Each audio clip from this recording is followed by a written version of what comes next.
Shri अनुपजी Jalota sir, मेघराजजी Bhosale साहेब आणि Jain sir, आणि त्यांच्या मागे विरागजीचं मी अनेक वर्षापासून म्हणजे जेव्हापासून संघर्षाचा पिरियडमध्ये आम्ही त्यांना बघितलेलं आहे आणि त्यांच्यामध्ये समर्थ साथ जर आज हा जो यशाचा पायंडा आहे, मला वाटते याच्यामध्ये जो सिंहाचा वाटा असतो, एका हातानं ताळी वाजत नाही. त्यांच्या पत्नीची त्यांना इतकी समर्थ साथ मी तेव्हापासून बघत आहे आणि त्यामुळे आज 9 आपण 8 अजूबे जगातले पाहिलेले आहे, मात्र 9वा अजूबा जर कोणी भारतामध्ये जगामध्ये विचारला तर मी म्हणन विराग वानखडे आपल्यासमोर प्रत्यक्ष रूपानं उपस्थित आहे.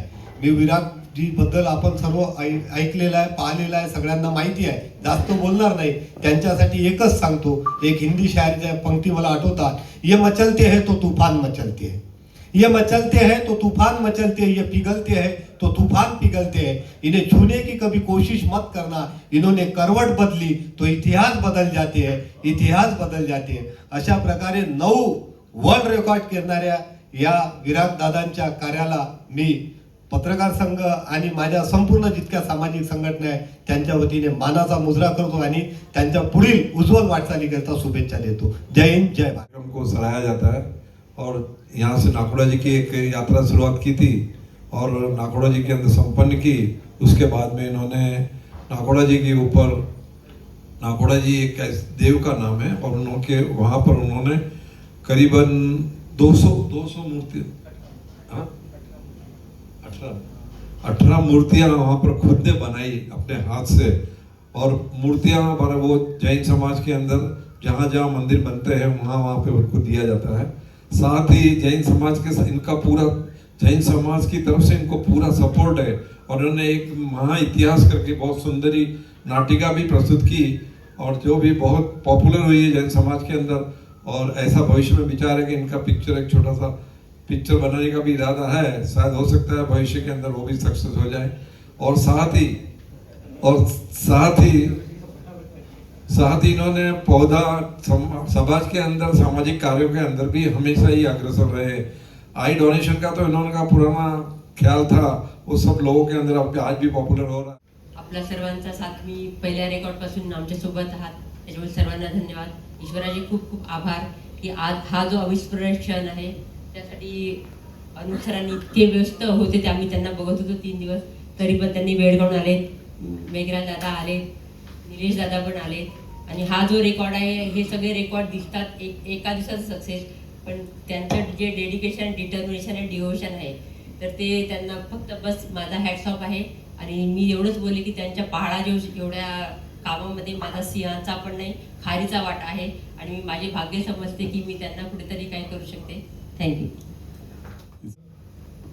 आजच्या या सुंदर अशा सोहळ्यासाठी व्यासपीठ उपस्थित राहिलेले पद्मश्री अनुपजी जलोटा सर, सर्व सन्माननीय व्यासपीठ आणि खरोखरच एक मराठी चित्रपट महामंडळाचा अध्यक्ष म्हणून काय अभिमान वाटतो, गर्व वाटतो आणि आनंद होतो की विराग मधुमालतींसारखे कलावंत म्हणून तर मोठे आहेतच.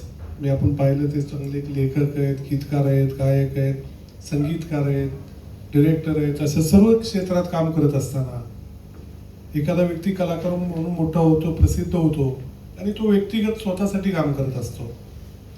परंतु विरागजींनी फक्त स्वतःसाठी काम न करता, फक्त स्वतःची प्रगती न करता किंवा प्रसिद्धीतून फक्त आपल्यासाठी काही कमवता येईल का हा विचार न करता, समाजाचा आपण काही देऊ लागतो, आपली एवढी कला ज्या ईश्वराने आपल्याकडे दिलेली आहे त्याचा उपयोग समाजासाठी झाला पाहिजे या विचारातून प्रेरित होऊन अनेक वेगवेगळे उपक्रम त्यांनी राबवले. श्री चरणी गोटी शावंत. माझे आई वडील जे नाही आहेत आज, त्यांना खरंच तसं रोजच मिस करतो, पण आज अजून जास्त मिस करतोय. मधुमालती त्यांचं नाव मी लावतोय. आणि माझे मोठे भाऊ रवींद्र वानखडे, ज्यांनी एज्युकेशन पासून सगळ्या गोष्टी आमच्या केल्या, ते पण आज आमच्यात नाही आहेत. तर त्यांना दोघांना पण मनापासून त्यांची आठवण काढतो. भजनाच्या क्षेत्रात ज्यांच्या संपूर्ण विश्वामध्ये ज्यांचं नाव आहे, भजन सम्राट पद्मश्री अनुपजी इथे आलेत म्हणजे हे एक स्वप्न होतं माझं ॲक्च्युली, की कारण हा जो हे जे पुस्तक आहे जे आपण बघितलं हे भैरूजींचं आहे, म्हणजे शिवजींचं आहे. आणि शिवजी आणि कृष्ण एक दुसऱ्यांचे माहिती आपल्याला सगळे भक्त आहेत. तर ते भक्तीचं पुस्तक तुमच्या हस्ते ओपनिंग होणं आणि सोबत दुग्ध शर्करा योग म्हणजे अखिल भारतीय मराठी चित्रपट महामंडळाचे अध्यक्ष श्री मेघराजजी भोसले साहेब हे पुण्याहून, इथले काही मंडळी इथे येऊ शकले, तुम्ही बघितलं असेल एक चेअर रिकामी आहे ती इथली आहे, पण पुण्यातून आपण आज इथे आलात, खरंच तुमचं मनापासून स्वागत करतो आणि तुम्हाला खूप खूप धन्यवाद. माझ्या सगळ्या कार्याच्या मागे आई, सगळ्या कार्याच्या मागे साक्षीदार म्हणून आणि एक सिंहाचा वाटा आहे. ती जरी बोलली खारीचा वाटा आहे तरी तिचा नक्की सिंहाचा वाटा मी मानतो, कारण की त्याशिवाय मला हे कार्य करणं शक्य नसतं झालं जिथपर्यंत माझ्या बेटर हाफ वंदनाजीचा मला सपोर्ट नसता लाभला. तर मी धन्यवाद, तुलाही धन्यवाद देतो वन्स अगेन. आणि आपण सर्व पत्रकार मित्र ज्यांनी माझं 2008 पासून हा सगळा प्रवास बघितला आहे, तुमच्या सर्वांनाही मनापासून धन्यवाद देतो. निलेशजी सोमानी जे वाशीहून स्पेशल इथे आज या कार्यक्रमासाठी आले, संपूर्ण महाराष्ट्राचे जे मराठी पत्रकार परिषदेचे अध्यक्ष मोतीलालजी जैन, माझे मित्र आता नेरुळलाच राहतात पण आता आले, मी तुम्हाला बोललो ना, तर पुण्यामधले लोक आलेत आणि अर्जुनजी सिंघवी ज्यांनी मला जैन समाजाशी जोडलं, त्यांचाही खूप मला पूर्ण ह्या कार्यामध्ये सपोर्ट असतो. तर परत एकदा सर्वांचे आभार मानतो. आणि हा प्रवासाबद्दल थोडक्यात सांगू इच्छितो की जेव्हा मी चालत इथून राजस्थानला गेलोय नाकोड्याला आणि तिथून जेव्हा परत आलो तेव्हापासून खरं तर या उपक्रमाची सुरुवात झाली. एक दिवस अचानक, एक बार सर मैं थोड़ा सा हिंदी में बताता हूँ कि जब वहाँ से चल के वापस आया तो 22 जनवरी 2024 को मैंने पहला गीत लिखा और फिर पता नहीं क्या हुआ, मुझे भी समझ नहीं आया, बस वो लिखते गया और 1 साल के बाद रुका और डेली कम से कम एक गाना लिखा था और मैक्सिमम तो मुझे आप समझ सकते हो 1107 हुए तो कितने हुए होंगे. तो ऐसा करते करते जब मुझे पता नहीं था कि ये वर्ल्ड रिकॉर्ड होने वाला है, क्या होने वाला है, मुझे कुछ भी पता नहीं था, बस मैं लिखते गया और उनका आशीर्वाद हुआ और ये आपके सामने है, हिस्ट्री बन गया. So thank you once again everyone for being here on this wonderful occasion. Thank you so much. बहुत बधाई देता हूँ. 9 वर्ल्ड रिकॉर्ड बनाने का मतलब है कि 9 प्रतिभाओं में, 9 क्षेत्रों में आप पूरे संसार में एक ही हैं. आप पूरे संसार में एक ही हैं, आप जैसा दूसरा नहीं है. ये बहुत बड़ी विशेषता है. और इतने सारे भजन, एक भक्ति की रचनाएं, भक्ति की रचनाओं में भी वो भक्ति हो, वो समर्पण हो, एक ही पुस्तक में एक महासागर आ जाए, ये कोई आसान काम नहीं है. ये वही कर सकता है जो 24 घंटे उसी के बारे में सोचता रहता हो, सोते जागते उसके मन में एक ही ध्यान हो कि मुझे बस एक भजन का महासागर बनाना है. ये वही कर सकता है जो पूरी तरह इसमें समर्पित हो. विराग जी कितने ही क्षेत्रों में आज हमारे देश में जाने जाते हैं, लोग इनका आदर करते हैं, लोग इन्हें प्यार करते हैं, अपना समझते हैं, परिवार का समझते हैं. आज मुझे यहाँ आकर बहुत ही खुशी हुई है. मैंने अपने जीवन में ऐसे बहुत कम लोग देखे हैं जो विराट जी जैसे हैं, जिनमें विराट जी जैसी प्रतिभाएं हैं. एक ही व्यक्ति के अंदर महासागर भरा हो, ये बहुत कम देखने को मिलता है. आज हमारे देश में कितने ही संतों ने देश को एक भक्ति की रचना देते हुए कितना सुंदर स्वरूप दे दिया है. हम उन संतों को याद करते हैं, जो संत नहीं हैं उनको भी याद करते हैं, और जो अभी भी हैं उनको भी याद करते हैं. मैं एक विश्वास दिलाना चाहता हूँ कि जो विराट जी ने काम किया है, इस काम को हमेशा याद रखा जाएगा और इनको एक अमरत्व की उपाधि प्रदान की जाएगी. वो तभी संभव होता है जब मनुष्य स्वयं को भूलकर समाज का ध्यान करे. जब आदमी स्वयं को ज्यादा सोचता है तो वो स्वार्थी हो जाता है. फिर वो कोई विशेष काम नहीं करता है, अपने लिए ही सोचता है। लेकिन निस्वार्थ सोचकर काम करना, परमार्थ सोचकर काम करना, वही मनुष्य अमरत्व को प्राप्त करता है। और हमारे विराट जी उसी श्रेणी के व्यक्ति हैं।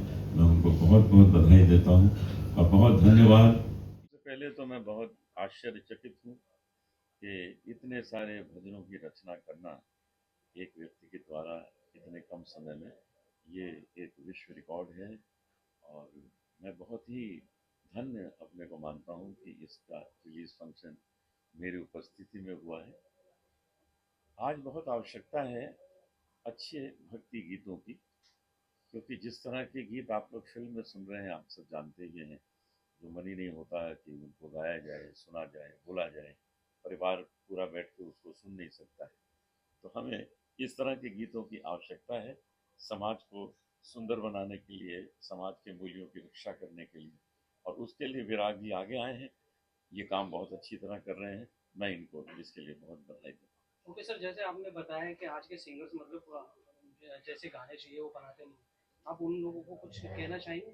मैं उनको यही कहना चाहूँगा कि जब आप कोई गीत बनाएं तो पहले अपनी बहन को सुना दें कि क्या उसको सुनाना आपको अच्छा लगेगा, अपनी माता को सुनाएं, क्या उन्हें अच्छा लगेगा, फिर आप उसको पब्लिक में लाएं। क्योंकि जो चीज़ आप समाज में देंगे, समाज उसको स्वीकार भी कर सकता है, समाज उसको दुत्कार भी सकता है। तो आप ऐसी चीज़ें क्यों बना रहे हैं जिससे समाज दुत्कारे? सुबह में मंदिर और शाम को क्लबिंग, ये जो कल्चर जो बना हुआ है इसे कैसे? ये बहुत अच्छी बात है। ये जो भजन क्लबिंग जो शुरू हुई है, it's a very very positive sign. क्योंकि सुबह लोग मंदिर में जाते हैं, जाके वहाँ भजन करते हैं। मंदिर में क्या होता है कि सुबह लोग पूजा आरती करके बाहर आ जाते हैं। जो भजन पे जो नृत्य करने का जो आनंद शाम को आता है, कि भजन बज रहे हों, हरे कृष्ण की धुन बज रही हो, राधे राधे बोल चले आएंगे बिहारी, ऐसी लागी लगन मीरा हो गई मगन, ये सब की गूंज हो रही हो और उसमें नृत्य हो रहा हो, तो मनुष्य सारे दिन की थकान भूल जाता है और दूसरे दिन की सुबह का इंतजार करता है। सर, अभी ये किताब आपने जो जी किया है जी। उसकी दो लाइन कुछ आप सुना सकते हैं? आपने पढ़ा होगा। नहीं, मैंने अभी इसको पढ़ा नहीं है, आज तो इसकी ओपनिंग हुई है। इसको तो अब आज खोला जाएगा, पढ़ा जाएगा। मुझ तक जैसी आएगी उसमें से कुछ भजन मैं गाऊंगा, आप तक पहुंचेंगे। धन्यवाद। आज माझं 1 वर्षाचं जे स्वप्न होतं ते आज पूर्ण झालंय आणि ते ओपनिंग पण भजन सम्राट श्री अनुपजी जलोटा यांच्या हस्ते आणि सोबत स्वर्णिम योग जसं मी बोललोय की मेघराजी राजे भोसले हे पण पुण्याहून आले स्पेशल या कार्यक्रमाला. तुम्ही खरंच आज गदगद आहे आणि पूर्ण झाल्यासारखं आज वाटतंय 1 वर्षाचं स्वप्न. क्या विशेषताएं हैं इन रचनाओं की, किस पर आधारित है, कितना समय लगा, क्या क्या कुछ कठिनाइयां आई हैं? ये एक्चुअली 1107 गीत बने हैं. देखिए ये भी एक कोइंसिडेंस बोलो या फिर उनकी इच्छा बोलो कि 9 आंकड़ा जो होता है भैरू जी का होता है, तो 1107 का टोटल करेंगे तो भी 9 अपने आप हो गया. वो भी मैं चल के जब गया था वो भी 1305 किलोमीटर, वो भी 9 अपने आप हो गया था भैरू जी का. तो ये कोइंसिडेंसेस होते आए हैं. और इसमें भैरू जी के ही पूरे भजन से नाकुड़ा भैरू देव के, शिव जी के जो अवतार माने जाते हैं, शिव जी का जो बाल रूप है भैरू जी, तो यही इसका ये है बेसिकली. भैरू जी के 1107 भजन से इस किताब में. अखिल भारतीय मराठी चित्रपट महामंडळाला निश्चितच विराग मधुमालतींसारख्या कलावंतांबद्दल आदर आहे, अभिमान आहे. आज विरागजी एक कलावंत म्हणून दिग्दर्शक असतील, ते चांगले गीतकार आहेत, लेखक आहेत, गायक आहेत. हे करत असताना एक कलावंत म्हणून मोठा असताना एक व्यक्ती म्हणून जास्त मोठे आहेत असं मला वाटतं. कारण त्यांनी कलेबरोबरच आपल्या या कलेचा फायदा लोकांसाठी कसा होईल अशा अनेक सोशल ऍक्टिव्हिटीज या माध्यमातून केलेल्या आहेत. पर्यावरण असेल, अंध व्यक्तींसाठी नेत्रदान असेल, या गोष्टी सुद्धा करणं गरजेचं आहे. आणि 9 वर्ल्ड रेकॉर्ड करणं, ज्याप्रमाणे अनुपजींनी आता सांगितले की 9 क्षेत्रामध्ये ते जगात विश्वामध्ये नंबर 1 आहेत. असं व्यक्ती आमच्याबरोबर आहे, हीच अतिशय अभिमानाची गोष्ट आहे. एक मराठी माणूस काय करू शकतो. निश्चितच त्यांच्या हातून आज एका वर्षात 1107 गीतांचा पूर्ण प्रकाशन झालेलं आहे. निश्चितच चांगली कलाकृती होती आणि अभंग संस्कृती, जी आपल्या महाराष्ट्राची संस्कृती ती राहावी आणि ती लोकांना आता पटत चाललेली आहे. त्यासाठी ते काम करतायत. मी माझ्या अखिल भारतीय मराठी चित्रपट महामंडळातर्फे त्यांना शुभेच्छा देतो आणि त्यांच्या हातून अशाच चांगल्या चांगल्या कलाकृती भविष्यात घडो ही अपेक्षा करतो. धन्यवाद.